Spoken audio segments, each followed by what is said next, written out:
မင်္ဂလာပါဒီနေ့ကျွန်တော်ထိုင်းစာမှာရှိတဲ့အတ္တလေးတစ်ခုနဲ့မိတ်ဆက်ပေးချင်ပါတယ်ကောကင်ကိုအဆုံးမတတ်တဲ့ပုံစံလေးပါမြန်မာမှာဆိုလို့ရှိရင်တော့ကျွန်တော်ဒီကအတ္တလို့မှတ်ယူလို့ရပါတယ်အလွယ်တကူမှတ်ယူလို့ရတယ်ပုံစံတော့မတူကြအောင်เนาะကျွန်တော်ပြမှာအာတရနဲ့ပြမှာမြန်မာလိုဆိုရင်ရေးချပေါ့အာကောသူ့ရဲ့တန်ကအာ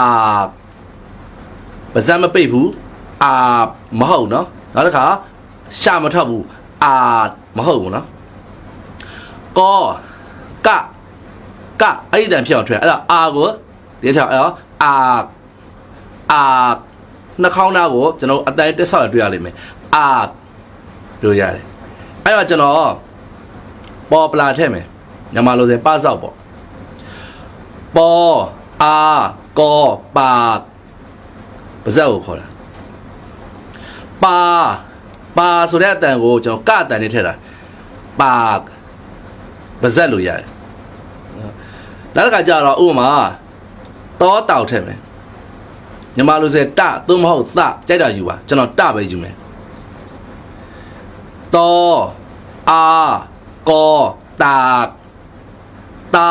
ဆိုတဲ့အတန်ကိုကအတန်လေးပေါအောင်ထည့်တာပါဇက်မပိတ်ရဘူးရှာမထရဘူးတာလှမ်းတာဥပမာတာဖာအဝတ်လှမ်းသည်တာဒက်နေလှမ်းသည်ဒီလိုရတယ်နောက်တစ်လုံးပြပါမယ်ကြောကြမြန်မာလိုဆိုရင်ကြအတန်ထက်ကကာကြီးရပင်ဖြစ်စေကာကြီးရဖြစ်စေယူလို့ရပါတယ်ဒီကကြဖြစ်ဖို့လိုတယ်ကြော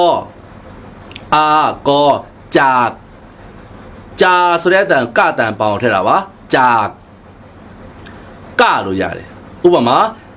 มาจากไหนเบกะลาတယ်လဲซื้อมาจากไหนเบกะเวลาบาတယ်လဲသို့မဟုတ်มาจากห้องအခန်းကလာတယ်มาจากโรงงานစက်ရုံကလာတယ်มาจากตลาดဈေးကလာတယ်အဲ့ဒီမှာပါတဲ့จากဆိုတဲ့စကားစစ်ဖြစ်တယ်အခုကျွန်တော်ပြတာအလေပြီးပါ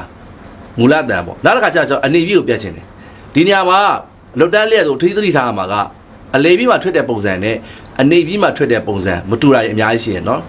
သူကအကန့်လေးခွဲထားတယ်ဥပမာမော်မားနဲ့ပေါ့မြန်မာလိုတွေးကြည့်တော့ခုနကကြောကြံဆရာအာကောကင်ကကြာဆိုရင်မော်မားဆရာကောကင်ဒီမာဖြစ်ရမှာနော်မဟုတ်ပါဘူးမာအတန်မတူဘူးနော်မော်အာကောမာဆိုတဲ့အတန်ခုနကတန်ထည့်တယ်မာများတာပြောတာနောက်တစ်ခါယောရက်ထည့်မယ်ယောအာကောယာဆိုတဲ့အတန်ကိုကတန်ပေါထည့်တယ်ယာအလဲတန်မှာထွက်တဲ့ပုံစံနဲ့အနိတန်မှာထွက်တဲ့ပုံစံမတူပါဘူး